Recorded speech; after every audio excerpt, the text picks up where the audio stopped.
A very good morning to everyone present here. I'm Nikita, your host for today. Established in 1880, St. Aloysius, deemed to be university, prides itself in its impressive heritage spanning 144 years. With the vision of empowering youth through excellence in education to shape a better future for humankind, the college has imparted high-quality education to all sections of society regardless of caste, color, or creed. After achieving the prestigious status of deemed to be university in January 2024, the institute continues on the journey of providing exceptional education to a student body of over 7,000. The institution has an outstanding A++ grade accreditation by NAC and an impressive CGPA of 3.67 over 4 in the fourth cycle. It has received the 58th rank among institutions in India in the NIRF 2024 ranking by the Ministry of Education. Thus is the institution's unparalleled education standards. The motto of the university, Lucet et Artet, which means shine to enkindle, has inspired countless students to become men and women for and with others, and thus become a powerful source of transformation in the society. Today, we have gathered here for an endowment lecture on the topic Role of Education in National Development by Professor Anil Sahasrabuddhe.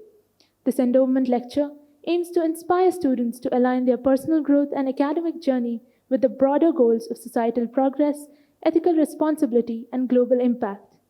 On behalf of St. Aloysius deemed to be university, I extend a cordial welcome to all the dignitaries, guests, faculty members, and the participating students of our institution.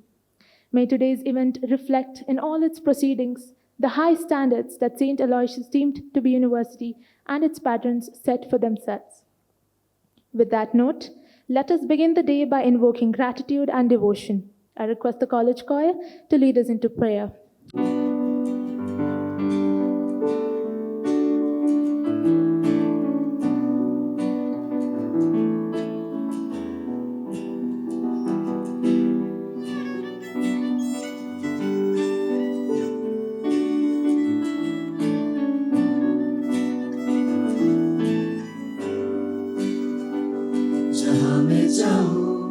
तेरी आराधना हो, मैं जब कुछ करूं तेरी आराधना हो, मेरे कामों से तेरी आराधना हो, मेरी बातों में भी तेरी आराधना हो। जहां मैं जाऊं तेरी आराधना हो, मैं जब कुछ करूं तेरी आराधना हो, मेरे कामों से तेरी आराधना हो, मेरी बातों में भी तेरी आराधना हो। तेरे करीब मैं बढ़ता चलूं, तू ही जरिया है प्रभु, तेरे सिवा मैं कुछ ना चाहूं, तू ही है मेरी आरज़ू। है प्रभु तेरी आराधना हो, है प्रभु तेरी आराधना हो, है प्रभु तेरी आराधना हो, है प्रभु तेरी आराधना हो।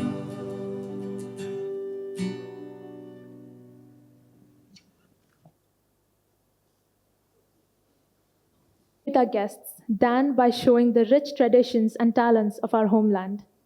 We are excited to present our college cultural team who will demonstrate how the Aloysian family greets its guests with a captivating fusion of Eastern and Western dance forms. Please join me in welcoming the vibrant cultural team of our college.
Today, on this auspicious day, we have an eminent personality whose contributions to the field of education have been nothing short of transformative. That is, our guest speaker, Professor Anil Sahasrabuddhe, former chairman of AICTE, chairperson of National Education Technology Forum, NETF, chairman of EC National Assessment and Accreditation Council, NAC, and chairman NBA.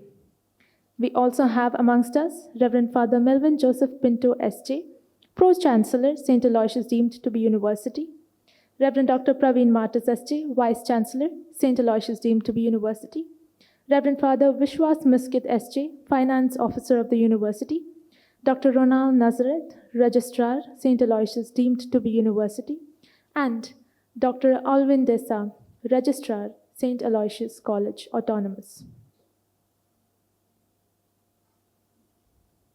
May I now request Dr. Rachel Natasha, the convener of today's program, to kindly escort the dignitaries onto the dais. The act of welcoming is rather spiritual, for it takes awareness, humility, and courage to recognize and execute, and can bring great fortune if done rightly. May I request Dr. Alvin Desa, Registrar of St. Aloysius College Autonomous, to deliver the welcome address. A warm namaste, namaskar to each and every one of you from St. Aloysius deemed to be University, Mangalore. Dignitaries on the dais, members of the faculty, and my dear students, I deem it my pleasure to accord a warm and cordial welcome to you all to this special and intellectually stimulating endowment lecture by an erudite scholar, educationist, and a technocrat driven by creativity and imagination, and most of all, innovation. Somebody has rightly said Creativity is thinking up new, and innovation is doing new things. And just imagine if these two blend and come together in one single personality, it is a culmination of creativity and innovation. And this potent combination is our esteemed chief guest and speaker of the day, Professor Anil Sahasrabuddhe. Shall we have a big round of applause to our honorable chief guest? He is the former chairperson of All India Council for Technical Education, AICTE, and currently the chairperson of National Educational Technology Forum, NETF. The hallowed campus of this great institution, St. Aloysius deemed to be university, is truly blessed and delighted to receive this doyen of technical education in India as our honored guest speaker today. Professor Anil Sahasrabuddhe is known for his visionary leadership, commitment to quality education, advocacy for research, learner-centric approaches, collaboration and partnerships, and innovative sustainability initiatives. Sir, we are extremely delighted to have you with us and are very eager to listen and learn from you through your endowment lecture. Ladies and gentlemen, shall we welcome Professor Anil Sahasrabuddhe with a huge round of applause. May I request Reverend Father Melvin Joseph Pinto, SJ, Rector of Aloysius Institutions, to welcome Professor Sahasrabuddhe by offering a sapling.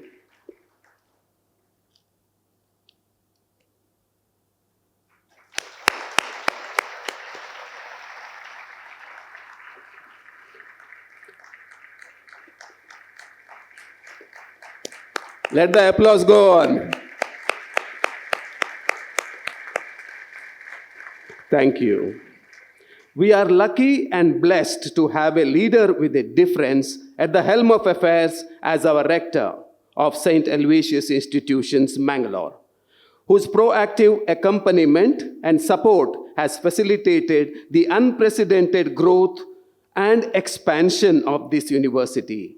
Shall we put our hands together and extend a warm welcome to our dear rector, Reverend Father Melvin Joseph Pinto.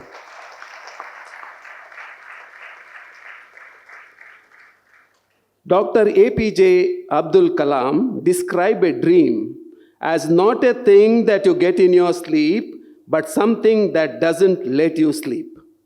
We have such a dreamer and a visionary who is restless for Aloysius, never satisfied with anything less than excellence. He exudes the contagion of excellence among all of us, his collaborators.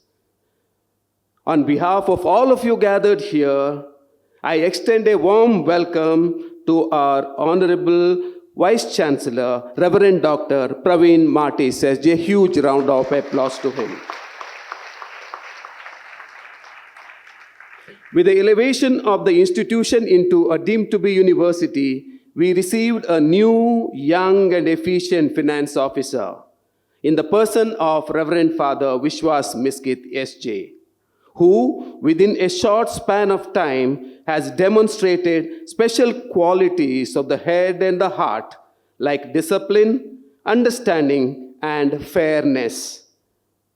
Reverend Father Vishwas, I extend a warm welcome to you to this gathering. The registrar of our university, Dr. Ronald Nazareth, is sensitive, quick, and sharp in his response to the issues and concerns and timely submission of the documents and compliances of the university. Dr. Ronald Nazareth, a warm welcome to you. Dr. Rachel Natasha Mary, the head of the Department of Chemistry and convener of this special event, has been instrumental in efficiently planning and executing this event, leading the organizing team. As we thank her for her meticulous efforts, let us extend a warm welcome to her. A big round of applause too.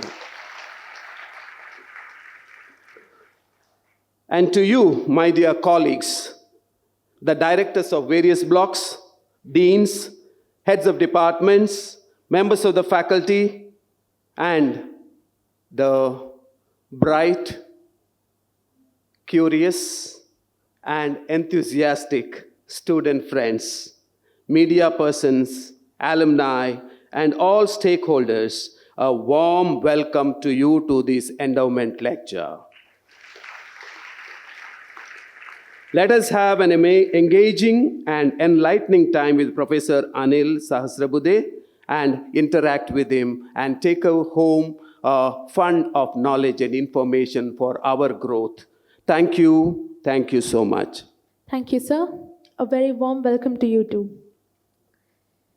St. Aloysius, deemed to be university, today has the privilege to honor and felicitate Professor Anil Sahasrabuddhe for his significant contributions to education and national development. I request you, sir, to kindly come forward and take a seat on the chair of honor.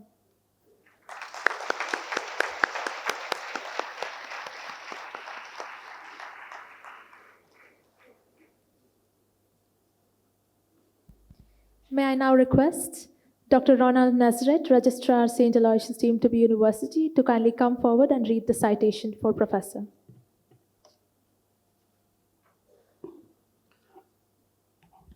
Honorable dignitaries on and off the days, and dear students, with immense joy and delight, St. Aloysius, deemed to be university, felicitates Professor Anil Sahasrabuddhe, Honorable Chairman, National Education Technology Forum, Chairman, National Board of Accreditation, Chairman, Executive Council of National Assessment and Accreditation Council, former Chairman of All India Council for Technical Education, AICT.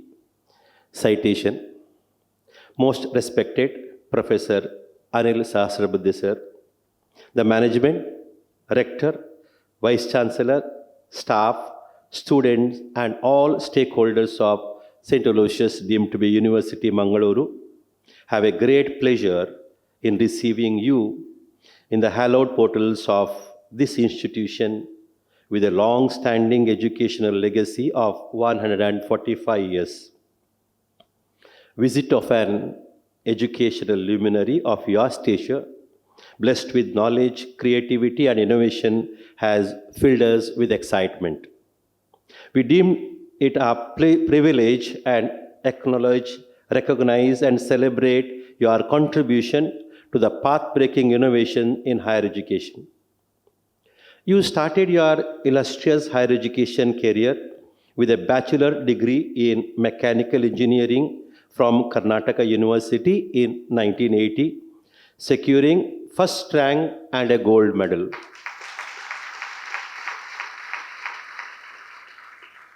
You continue to demonstrate excellence in academics with a master's and PhD both from renowned Indian Institute of Science, IISc, Bangalore.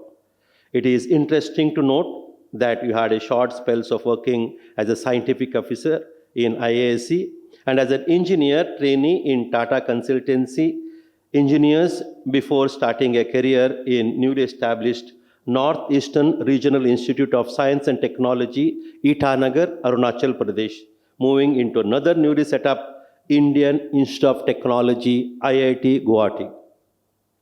As a passionate promoter of diversification, skill-driven curriculum and infusion of multidisciplinarity in higher education, you have been instrumental in bringing path-breaking reforms as a man at the helm of several top-notch technical and professional education institutions of India. Your progressive and proactive leadership as head of the Mechanical Engineering, Chairman Library Committee, Chairman GE, Dean Academic Affairs, and Deputy Director of IIT Guwahati is a testimony of your futuristic aspiration for a robust, dynamic higher education with a definite incline on global competencies and standards.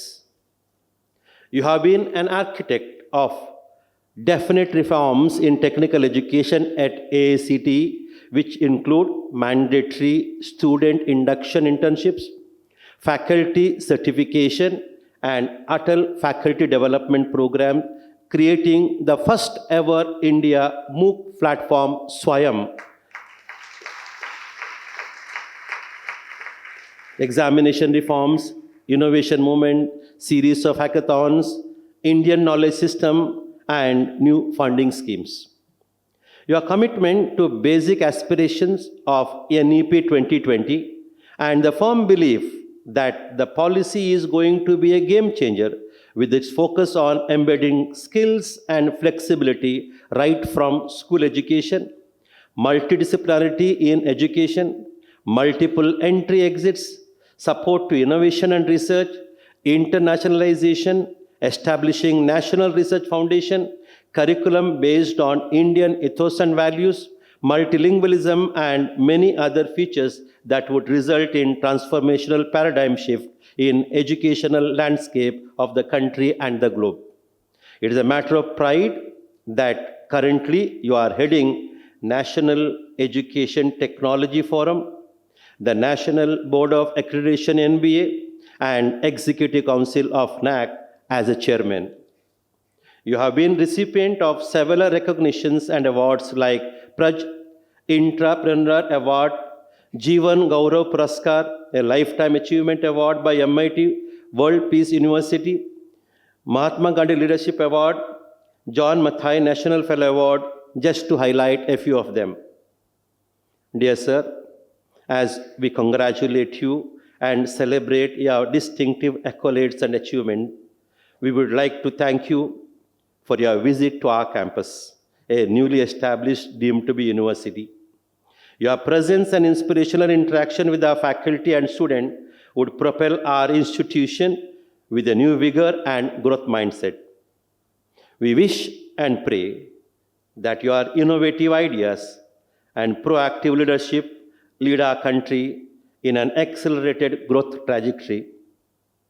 May we have your guidance and counsel in our journey as a passionate incumbent university. Dear friends, as we honor our chief guest today, shall we all rise and give our chief guest a standing ovation to mark the respect for the great achievement and inspiration he is for us.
Thank you, dignitaries.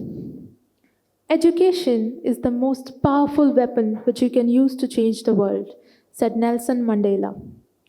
The part of the program that we have all been looking forward to is here.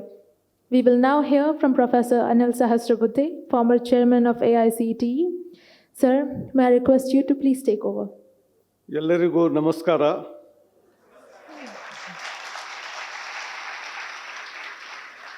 Very good morning to all of you. We have very honorable people, both earlier in the dais, now in front of me. Reverend Father Melvin Joseph Pinto, who is Pro-Chancellor of St. Aloysius Deemed University. Dr. Praveen Martis, Vice Chancellor of St. Aloysius, newly formed deemed to be university. Dr. Alvin and Dr. Ronald Nazareth, the two registrars, earlier version and the new version. Reverend Father Vishwas Misquith, who has been very dynamic young finance controller of the finance of the university. Dr. Rachel Natasha Mary, coordinator of this program. Directors, deans, faculty members, and most important, our young students who are part of this great university. I was just looking at the entire organization of the program, but what you made me sit on a chair there, and that was a great surprise. I never imagined I would be doing that, and including the Vishweshwaraya cap, which you have given to me. There are some connections, that's why I kept continuing to wear it. Well, that was really a surprise, but I'm greatly humbled by the kind of honor that you have bestowed and the kind of statements you made about me, as though I was going through my biodata myself. It looked like that. And many of the things I had forgotten, but you reminded some of them. Now let me come to the main topic which has been given to me to speak on, is the role of education in national development. But before that, I would like to say, as a disclaimer, caveat, that I'm speaking amongst the audience who have done everything that is required in education sector for the national development already. So what am I going to say? That is the St. Aloysius, this particular university which took birth way back in 1880 by the 9 Jesuits who came here on the sands of Mangalore and then started this organization. It has gone through 144 years. In our Indian traditions and customs, we say 12 years as one tapa. Those who know about Indian traditions, we say 12 years means a tapa, one tapa. And there are 12 such tapas that this institution has gone through. 12 into 12 is 144. So you can imagine whether it is the Pandavas or the Rama who went to Vanvasa, they all went through this 12 years of great struggle in order to create some well-being for the entire humanity. Now, this particular St. Aloysius Institute has carried out 12 such tapas, the kind of people that it has generated, the kind of alumni it has created, they are all mind-boggling. Whether it was a short presentation which was shown to me in the conference room outside, or the film, 10-minute film, which was shown in the beginning, I could see some of the finest educationists from this region have all come from this particular institute, and they all owe their allegiance for the novelty, for the character that it has built. And that's why when I'm speaking on a topic like role of education in national development, what should I say? Because it is practically implemented by this very organization for, as I said, 144 years. But nevertheless, since a topic is given and I have to speak based on my own experiences which I have gained in my life, and then connecting with what has been currently happening in the country and the world across, I would like to connect those dots and then try to elucidate with some examples. And that is very significant. You will keep learning. We all talk about lifelong learning. All that what I'm going to say is my learning in my life. by my gurus, teachers, whether from the school education, high school, college, university, that is Indian Institute of Science, and wherever I worked, there were superiors, director, vice chancellor, who were associated with the organization. From every bit of a person, you learn something, and then you try to implement when you get an opportunity. So I got 3 great opportunities. First opportunity to serve in the IIT system. Second one in College of Engineering in Pune. And that is where I'm going to relate with the turban. Because when I became director of that institute in the year 2006 till 2015 for 9 long years, that is the institute where our well-known Bharat Ratna Sir M. Vishweshwaraya, who studied there from 1881 to 1884. See how history is so connected. This college was started in a way, dreamt in 1878, started in 1880.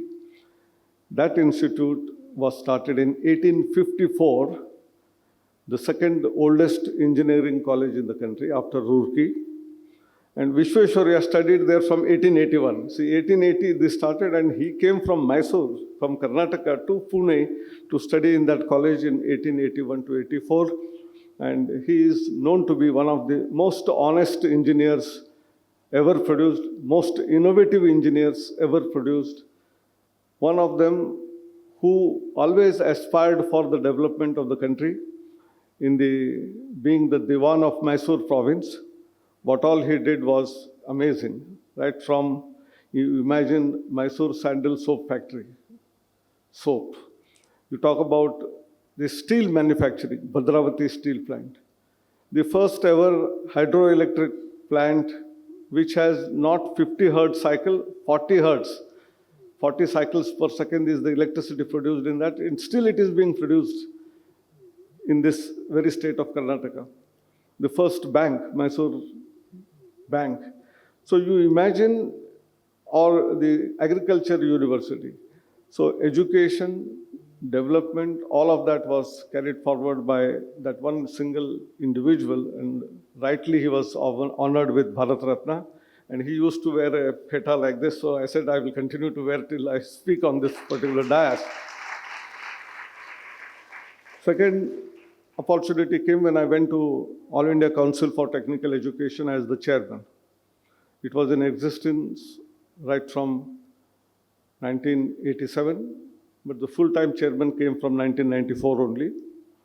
And I found that was a period when the surveys conducted by whether it is CII, NASSCOM, FICCI, or variety of newspapers often talked about our engineers being not employable. And it was painful.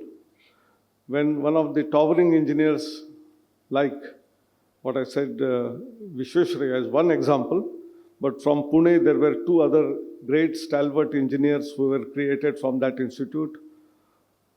And they were also staying in USA, but recognized by US as the finest engineers ever. First one is Thomas Kailath. If you Google, you will find that he is one person, Thomas Kailath, who as an electrical control engineer graduated from that college, went to US in Stanford University, continued his journey, must have created more than 100 PhDs, and becoming a IEEE member is fine. You can pay a fee and become a member. To get elected as a fellow, it's difficult. And almost all his students are fellows of IEEE Society. That is a marvelous man Thomas Kailath. Then there was another C.K.N. Patel who invented the carbon dioxide laser. When people of this caliber came out from this country, why is it that today we all talk about graduates of engineering colleges are not employable? It was a sorry state of affairs. When I delved into it and to look into what was lacking, number one was the curriculum in most of the universities was outdated. It was not revised for over a decade, 2 decades. And if you are teaching students something which is outdated for more than about 2 decades, how can industry accept you? And that's why there was an issue of curriculum revision which was required. So we started with revising the curricula, taking help from IITs, NITs, and all of that. One part was that. The second part was we found that when students come to educational institution, and I'm very happy that this particular institute takes care of those who were deprived sections of the society in order to give them education, if required, giving them scholarship and not necessarily charge fees for them. And therefore, what is observed is when students come to college after their 10th grade, 12th grade, some of them would have studied in Kannada medium, in Tamil medium, in Malayalam medium, in Marathi medium, and some may have come from English medium. And they are all required to sit in the same class immediately after the first day of the what we call orientation program. And many of the bright students who have come from local medium or their mother tongue, they are left completely awestruck, not knowing what is being taught in the classroom. And therefore, we thought of a very novel program called as Student Induction Program. And this is not just 1 day, 2 days, but we advocated that it should be of the order of nearly 3 weeks. Of course, some institutes are still doing it for 1 week, some for 2 weeks, but not less than 1 week by most of the institutions today. And that's very important to create a level playing field. Everyone should feel comfortable in that new environment. We all are aware when women get married, they go to the in-laws' house. And all these mothers who are here, my sisters, they must be aware that suddenly there is a different culture, different setup. They don't know in the morning whether the family members like tea or coffee, so there may be problems. And therefore, it's a big challenge for women when they get married and go to the in-laws' house. Same thing is for the students who have come from their homes from villages and small towns, learning in their own language, to suddenly come into an atmosphere where they have to do everything in English. And how do we integrate all of them? Second part, some of them may come from very poor families, some from rich families. Some may have come from rural and tribal background, some from urban background. Now, one important thing is everyone has to be humbled in that 2 to 3 weeks' time. I may be knowing something, but the other person may not know it, whereas the other person knows something which I do not know. And that realization is the most important realization, self-introspection. Once that happens, then you start respecting each other. Respecting humanity is very, very important. Maybe someone has come from a poor family, he does not have good dress, how does it matter? But he has immense potential, and how I recognize that is very important. And therefore, when we are talking about education, the first education is that we must respect each other. That is the most important part, which we wanted to do it through this particular student induction program. But to run this program, we wanted to train our teachers. Unless teachers are trained in this program, they cannot delve into this particular program very well. There are 9 modules in this program, starting from value-based education, looking around neighboring places.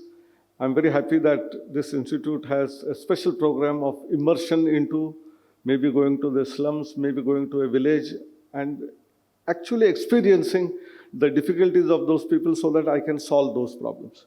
And that's why this kind of experiential learning is very important.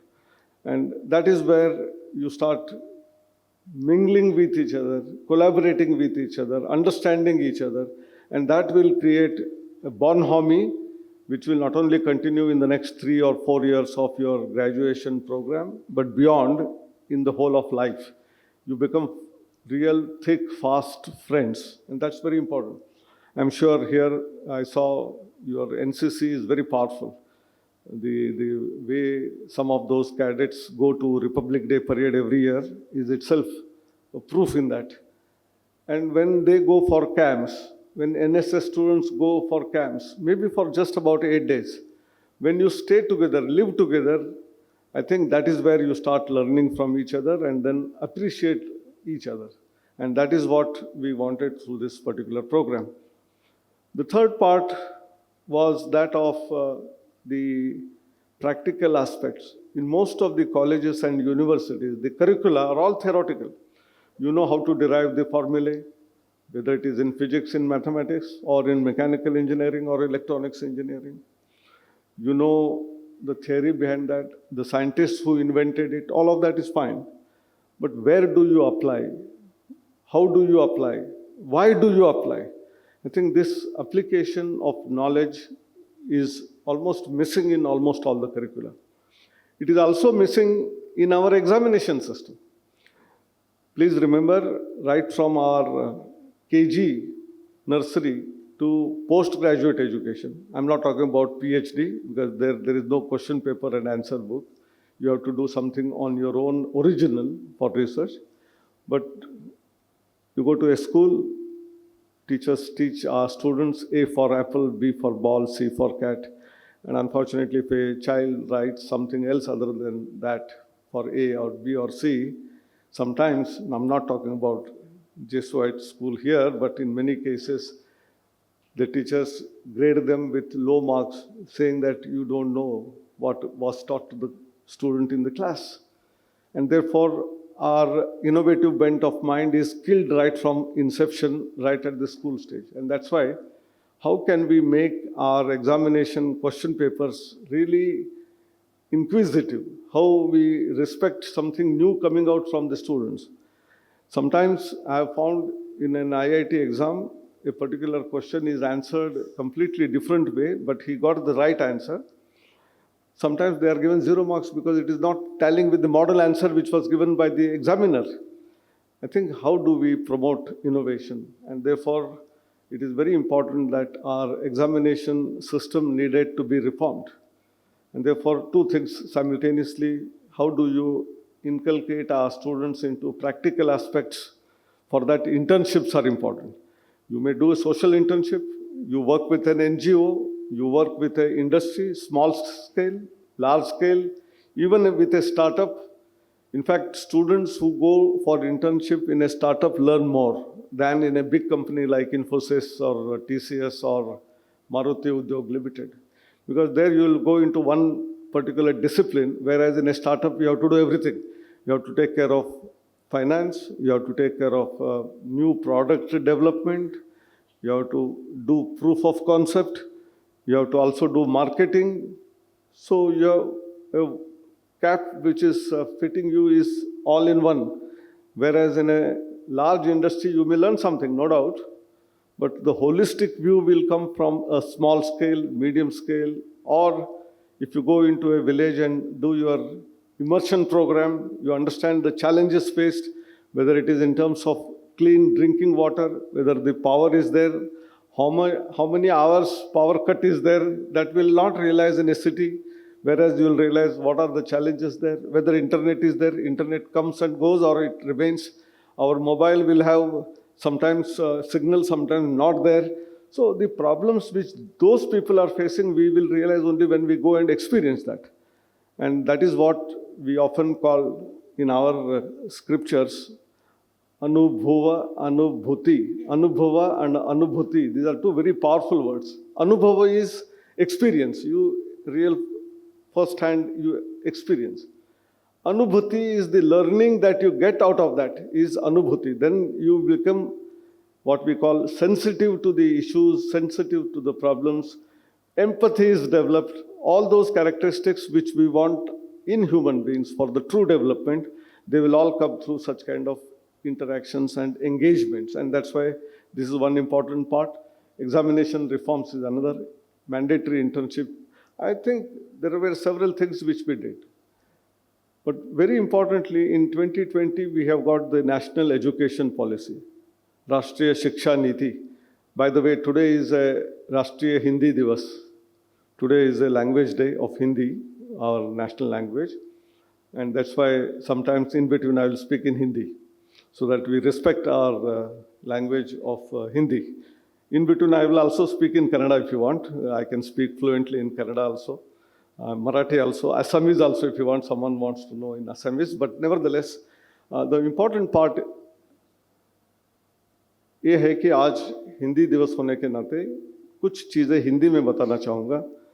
सबसे पहले महत्वपूर्ण है कि हमारी भाषाओं का महत्व राष्ट्रीय शिक्षा नीति में किया गया है। Not only early education, early childhood education is often said to be very good in the mother tongue, because you are coming from home. First time you are getting into a school. I talked about higher educational institutions where there were difficulties in understanding. More difficulties may come in the early childhood when a child comes for the first time to the school at the age of 3, 4. And many children don't want to go to school because of two reasons. One is many times punishments are given in the school and they distaste those punishments. They want to enjoy life. That is a free life. And second is, if you are teaching in a language other than the mother tongue, that child is not understanding everything and that's why it is lost. So I think both are very important, learning in mother tongue right from childhood, in the at least early stage. And then subsequently, we have nothing against English, nothing against even German, French. Learn as many languages as possible, and whenever you travel to those places in geographies, you will be welcomed like anything, if you speak their language. And that's why languages are very, very important. But if we can give education, which is higher education, also in the mother tongue, in that case, some of the children who otherwise would not have come to the higher education will also come to higher education, and our gross enrollment ratio, which is required to be increased from the present level of 28% to 50%, is possible through the learning in mother tongue. Those who are afraid of learning in English, they will be facilitated through that.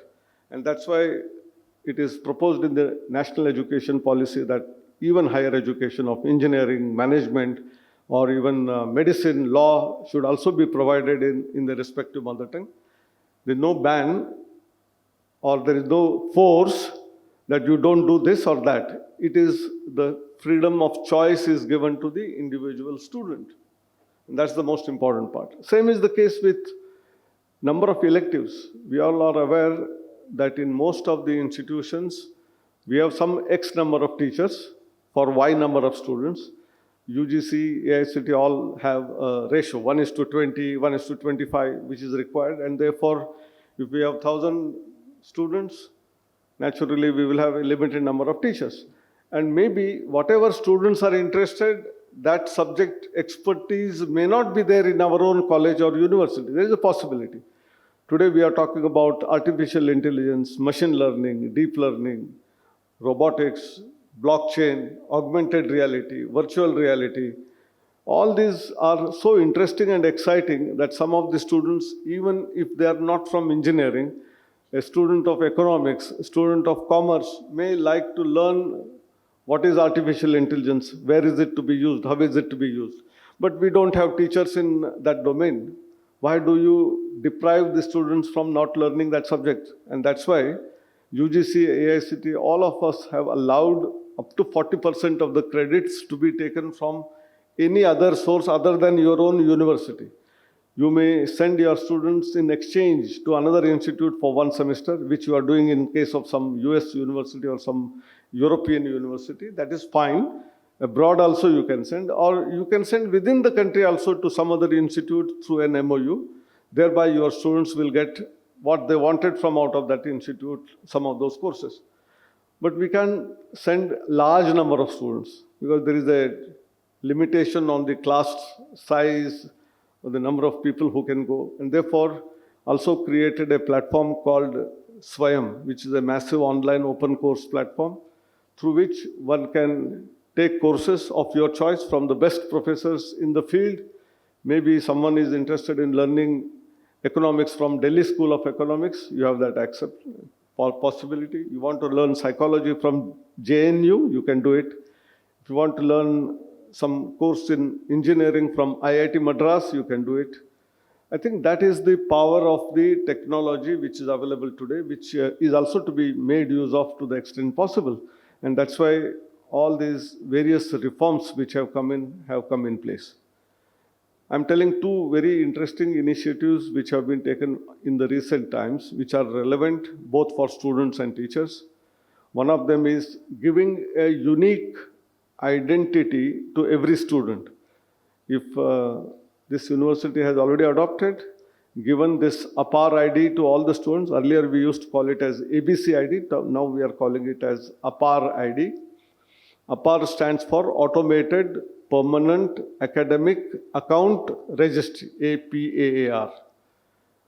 ನೀವು ಅಪಾರ್ ಶಬ್ದದ ಅರ್ಥ ಕನ್ನಡದಲ್ಲಿ या हिंदी में अपार या मराठी में हो, बंगला में हो, पंजाबी में हो, इसका मतलब है अनेक. ಅಪಾರ್ ಈಸ್ ಇನ್ಯೂಮರೇಬಲ್. ತುಂಬ ಜಗದಲ್ಲಿ ಅದರ ಉಪಯೋಗ ಆಗುತ್ತೆ, ಅದಕ್ಕೋಸ್ಕರ ಅದರ ಹೆಸರು ಅಪಾರ್ ಅಂತ ಆಗಿದೆ. APAAR is innumerable. What are those cases? If you are transferring a student from one school to the other school, please remember you have to carry transfer certificate, you have to carry the mark sheet of your previous years and give it to the new principal in the new school. And sometimes you lose them on the way. Sometimes there is a flooding in the road, therefore it gets mutilated. No such fears are going to be there. So every certificate earned by the student right from nursery KG to the higher education will be recorded in what is known as Academic Bank of Credits, ABC. And if it is recorded, naturally go to the school, give your 12-digit new ID, that is APAR ID. All the documents are verified and available there so that you have no fear of losing them. You can use them for higher education, for writing competitive exams like CUET or JEE or NEET. Or if you are applying for some job, you can also give your all credentials which are verified, truthful. Thereby you don't require to have a gazetted officer, this is attested, it is not required to be written at all. So this is all validated from the government on the website of what is called as MyGov's DigiLocker.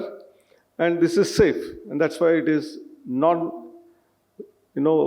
going to be challenged by anyone. So that is another area which has been done. And I was asking Reverend Pradeep ji and others that are we also having foreign students in this institute? To encourage foreign students to know about the best institutions in the country, we have a new portal generated or created called as Study in India portal. If you register on that, any student want to study certain specific subjects in good colleges and universities, it is a one-stop solution to know everything about it. So I'm giving all this background information about national education policy, which was earlier said multidisciplinary, multiple entry, exit, a lot of scope for innovation, research. But the most important part of the national education policy is the 67-68 page document. The first sentence in that talks about very important salient features of the education.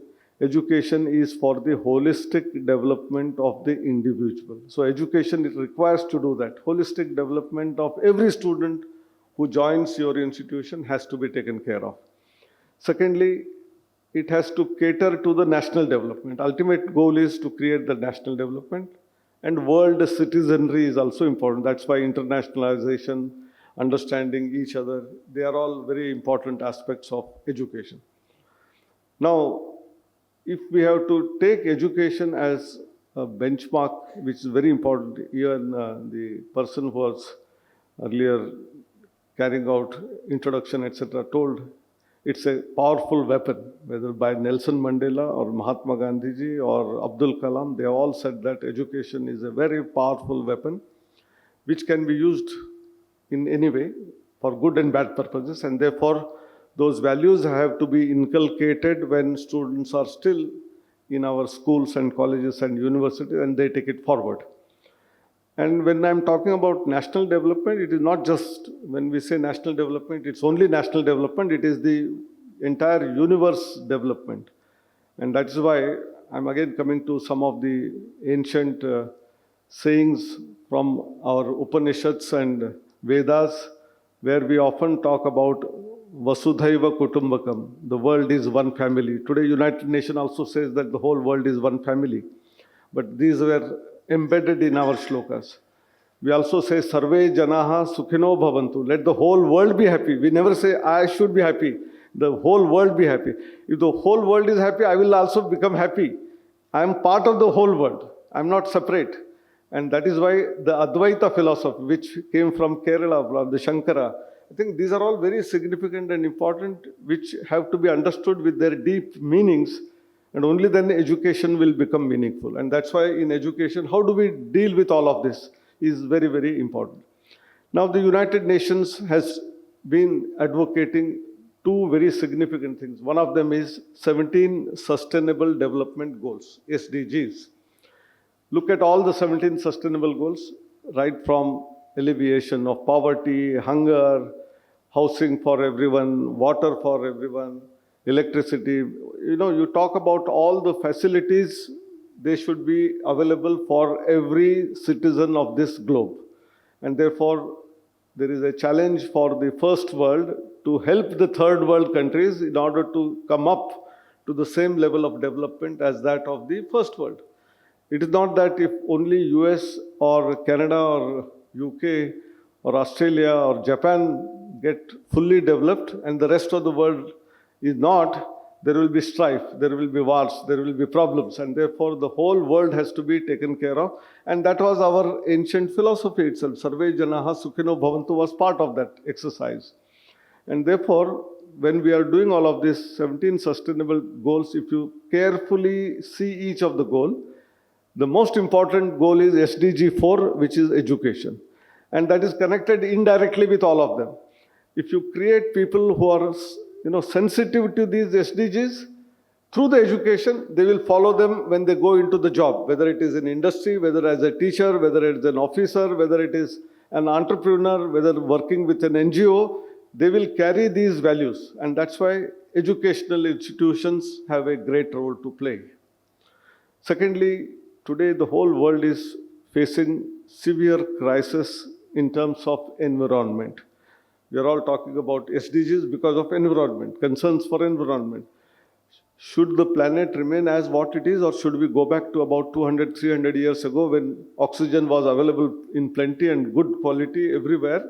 Or today there are pollutions in almost all the cities, and if you look at the levels of pollution, they cross 200, 300, and the worst is Delhi, the capital of this country itself. So how we become carbon net zero, carbon neutrality. We are all talking about carbon credits and all of that.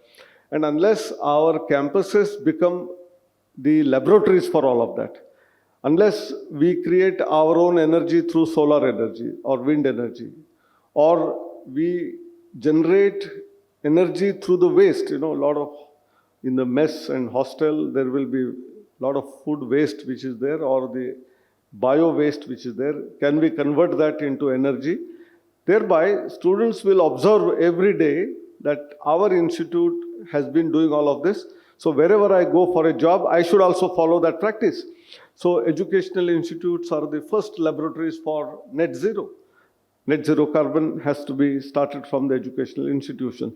So the national development will not take place unless all schools, colleges impart such kind of education, and that's why National Education Policy has all these features embedded into it.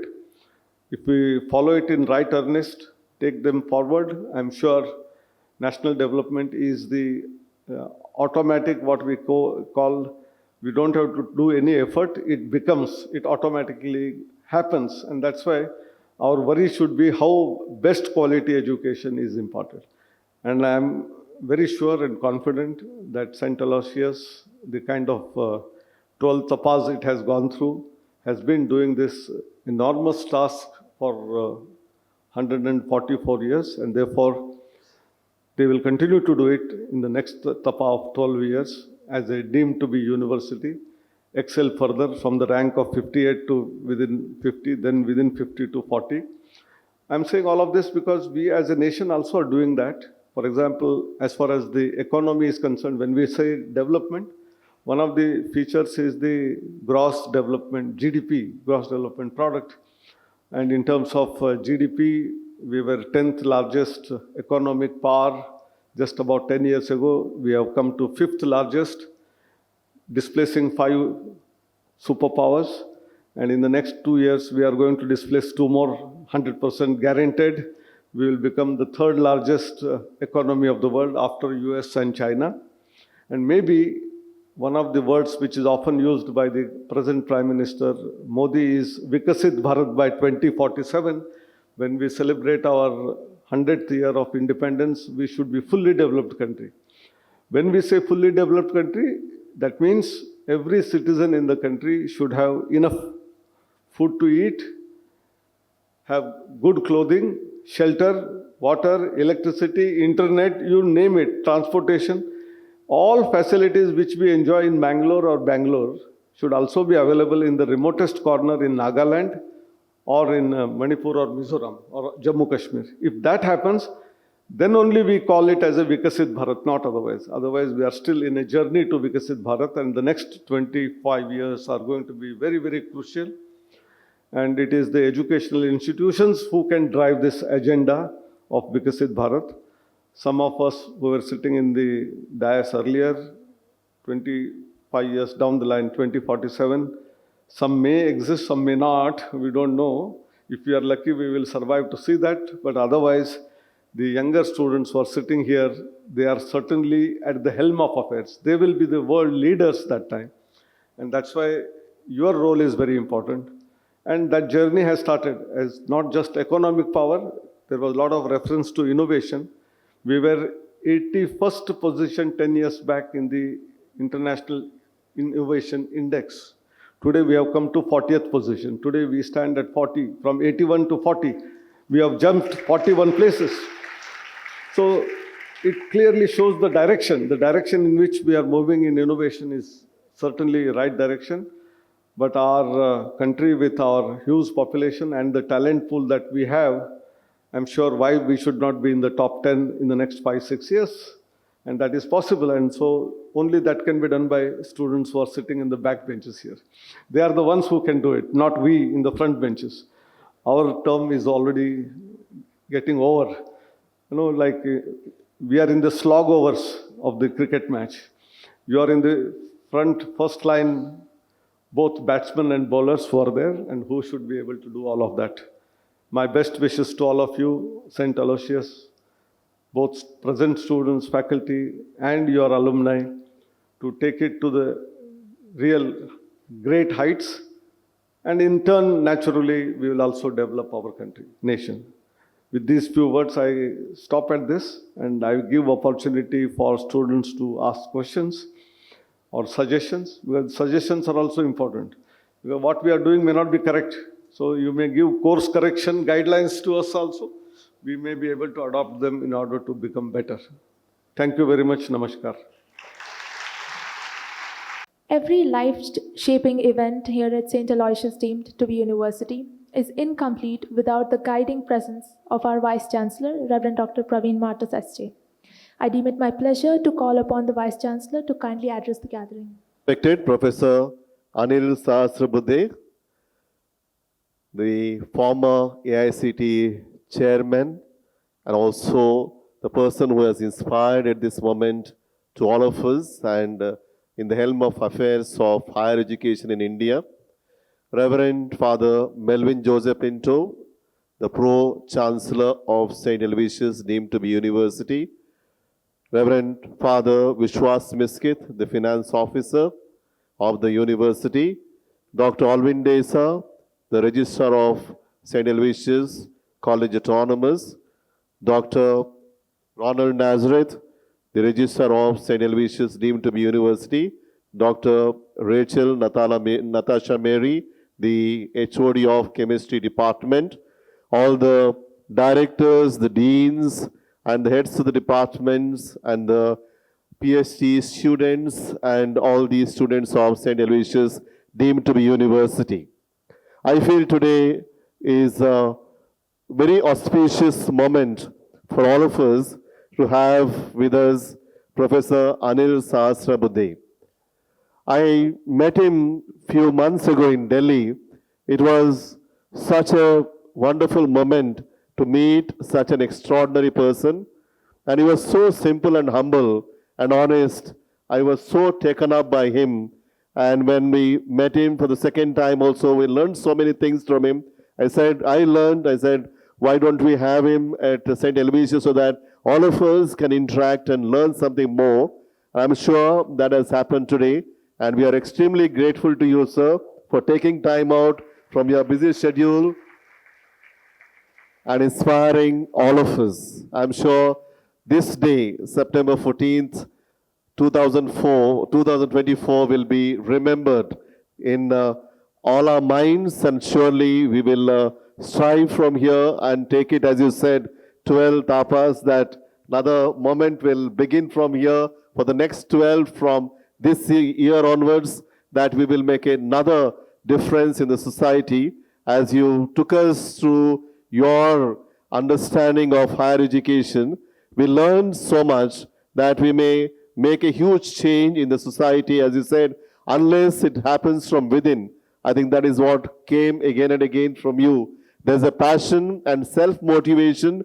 There may be a lot of things there, facilities and law. It won't make an impact unless I change from within. I think that will definitely happen. And we are moving towards the Vikshit Bharat 2047. And we had today, since we had this program, Kal Humne Hindi Divas Mana Hai Idhar Acharan Kiya Hai. So we had this wonderful celebration yesterday. We have that every year, and we have grand celebration. So thank you for reminding us, and also remind about these important days in our country and how we need to move forward, learning from the mother tongue. ನಾನು ಕೂಡ ಕನ್ನಡದಲ್ಲಿ ಕಲಿತದ್ದು, ಮತ್ತೆ ಈಗ ಕನ್ನಡ ಸರಿ ಬರೋದಿಲ್ಲ, English ಸ್ವಲ್ಪ ಬರ್ತದೆ, ಬೇರೆ ಬೇರೆ ಶಬ್ದಗಳು ಬರ್ತಾ ಇರ್ತವೆ. But then, as what Sir said, is the communication. I think that is very important. If you can communicate to somebody in their own language, because it so happened to me when I was doing my PhD studies in Belgium, a place called Namur. By the time I knew Kannada, Hindi, English, I thought I can manage the world with English. It was not possible. Nobody was talking a word in English. And if you would speak in English, they would say, why did you come to this place? You go to another country. And I experienced that. And that's where I felt, why do we in India don't learn our own language and don't give importance to our own mother tongue? Learn that well, learn the other languages, so we also understand more. And Sir said, the understanding is very important about the subject, and the comprehend it, and critical thinking. I think that is what is missing in most of us. If we can do that, our country will be a better place to live in. So they say learning can happen in many ways. First of all, learn to know, learn to do, learn to live, and learn to be. They are very difficult. I think that's where Sir said immersion programs and internships will happen there. Learn to be, and solidarity with oneself. A lot of things will change. And learn to transform oneself and the society. That is very difficult. That's where all of us need one another's help, and that is where the wisdom will come in, and we will definitely make a change. And we have in the institution, fortunately, by learning from many others about the buddy system, as student was asking this question about the learning, and somebody is depressed, we have been trying to inculcate that culture within, so that the students can identify, our faculty can identify, there are about 10 counselors who can really help one another, and so that we create a society where we understand more. They say these days, instead of common sense, what is required is the human sense. I think that has to be more and more in our education, that we are trying our best. And in plant, how we see, two things are very important there. Two processes happen. One is gravitrophic, another one is phototrophic. In all plants, they call it as gravitrophism or geotrophism, or they also call it as phototrophism. And these two processes are very important. The roots always move towards the gravity, and they call positive gravitrophism, and the stem and the shoots always move towards light. I think that is what Sir has done in his life. I think he has deeply rooted very strongly in education, and NEP, as you said, so many changes that we are making. At the same time, moving upwards, phototrophic, and stem, and then the plant moving towards giving fruits and the flowers. That is the contributing factor. And that is where Sir has contributed a lot to Indian education system, and he also helped us to understand that more. I'm sure all our faculty members and all of us work towards this, and I promise, sir, we are at this to work towards it and see that we make a difference in the society. Thank you for coming over here. Thank you for being here and interacting with Professor Anil and making a huge change and understanding at this moment at St. Aloysius, deemed to be university. This day will always be remembered in our memories in the history of St. Aloysius. Thank you. God bless us. Thank you, Father, for sharing your insights with us and showing us the guiding light. The departments of physics and mathematics of our college organized a national conference on the topic Energy Harvesting Technologies, Tapping the Power of Nature, on 23rd and 24th of July 2024, which was sponsored by Science and Engineering Research Board, SERB. A compilation of the selected papers from the ones presented in the conference has been put into the form of a book. May I request the co-convener of the conference, Ms. Anupriya Shetty, and Organizing Secretary Dr. Emmanuel Deepak, to kindly come forward with the proceedings of the book.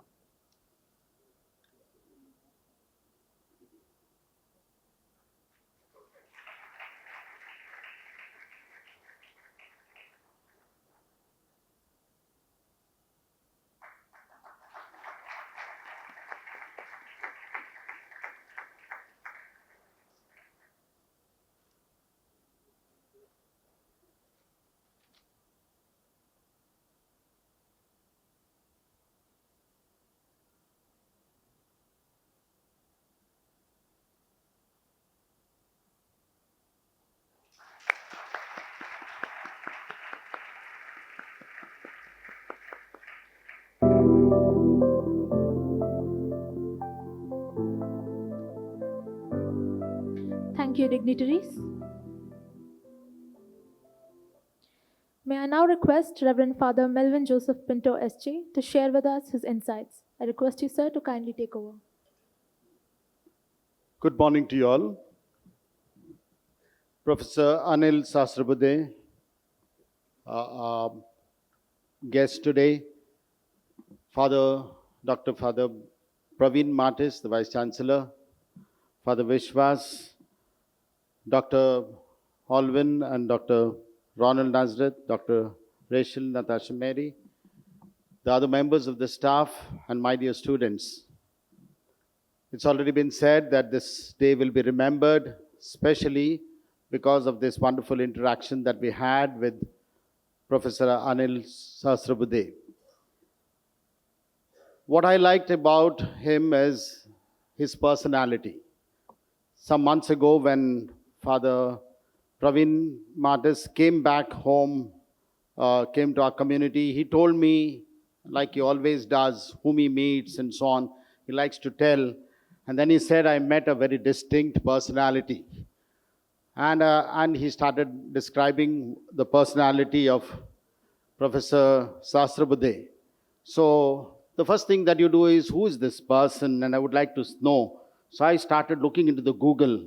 And then I saw this wonderful personality, I said, with his long hair, with his venerable beard, and a very enchanting smile. I thought he was distinct. And today I discover that he is a wisdom figure among us. Thank you, sir, for being present with us as a great wisdom figure. It is not just a person of the head that you've got plenty of ideas, but I discovered you as a person of the heart. Because as you described, things about the student induction program that you started talking to us about, how students from all kinds of lifestyles come together and come to a college and feel at home, where they are all respected from different backgrounds, and then they learn from each other. When you kept saying that, I knew that you were concerned about every person who comes to a college for his studies, his or her studies.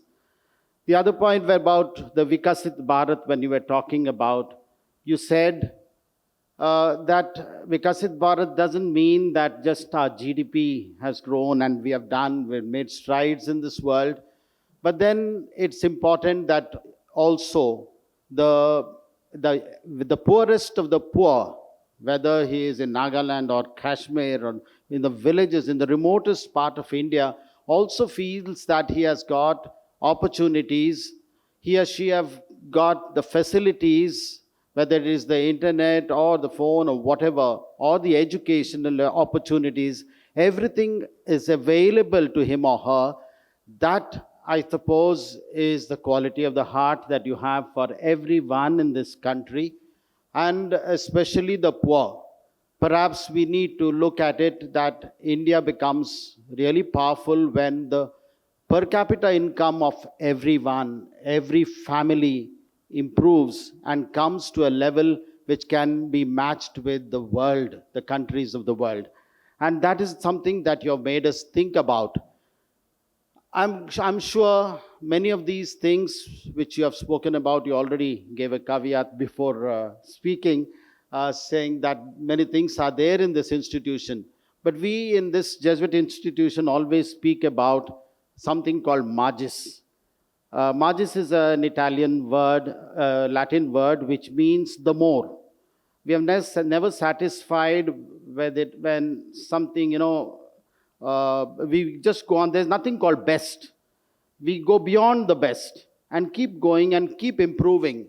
And that is why when a person like you comes here, we try to find out what more we can learn, how far we can go, how higher we can grow. And that is something that you have helped us today to do. And that is what I appreciate. I'm sure the professors sitting here, the teachers who are sitting here, would have also got ideas how to improve their classroom learning. I liked your thoughts for those who are struggling among students who are undergoing stress. Of course, there were some students who asked you this question about those who undergo stress and how they can, how they can cope with it. I suppose what we lack in this country is also a certain amount of career guidance at a young age, where they discover what their personality is meant for, what are the talents that they have, what are their capabilities. We don't discover this at a younger age, and unfortunately, we are pushed into things which we do not want. Sometimes we encourage students saying, when you don't get what you like, you'll have to like what you get. But it shouldn't be the general norm. There are definitely possibilities where the students can get what they really are looking for in terms of their talents, improving of their talents, improving of their personalities, and they discover that they have something to give to this world. No one has got to live for himself.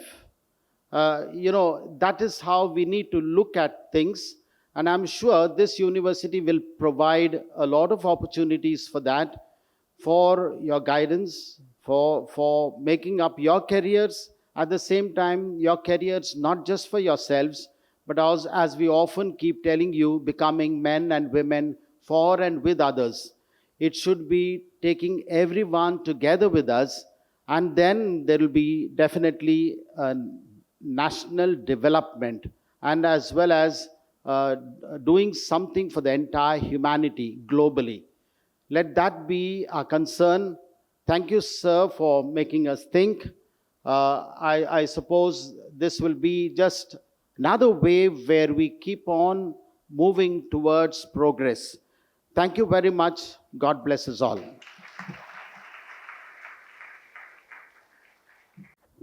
Thank you, sir, for sharing your thoughts with us. Your words never fail to grasp our attention. No event is truly successful without the evocation and expression of gratitude. May I request Dr. Rachel Natasha, convener of today's program, to propose the vote of thanks. Learning happens not in isolation, but in conversation. Every interaction is a chance to explore, understand, and grow. Distinguished guests, esteemed faculty, and dear student participants, as we draw this impactful endowment talk to a close, it's my distinct pleasure to extend my heartfelt gratitude to those who have made today's event both meaningful and memorable. First and foremost, I would like to express my deepest gratitude to our esteemed speaker, Professor Anil Sahasrabuddhe.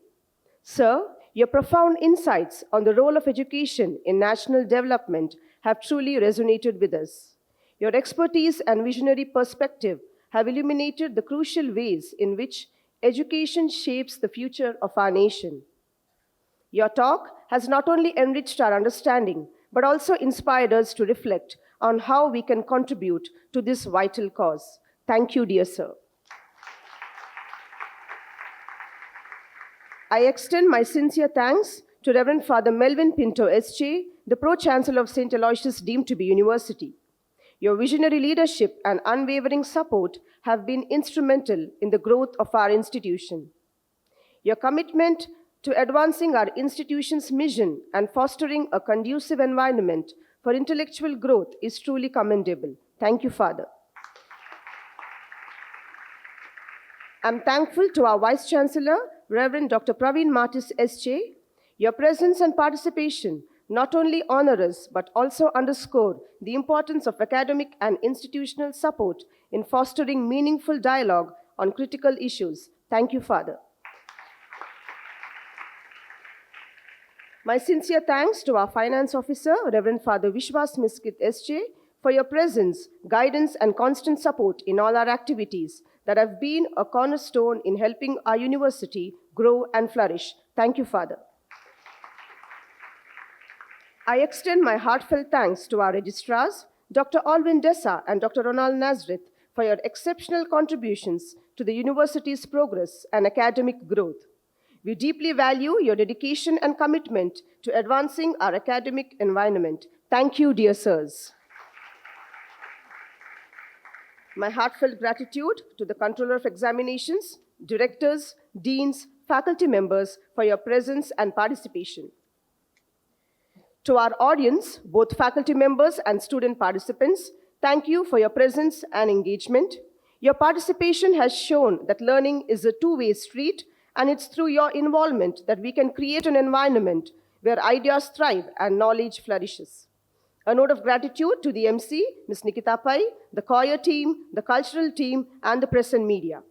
A special thanks is due to our organizing committee, both staff members and students, whose efforts behind the scenes have been essential in ensuring the smooth execution of today's event. Your dedication and meticulous attention to detail have been invaluable, and I'm extremely grateful for your support. As we conclude, let us reflect on the insights shared and carry forward the momentum towards fostering educational growth and national development. Thank you.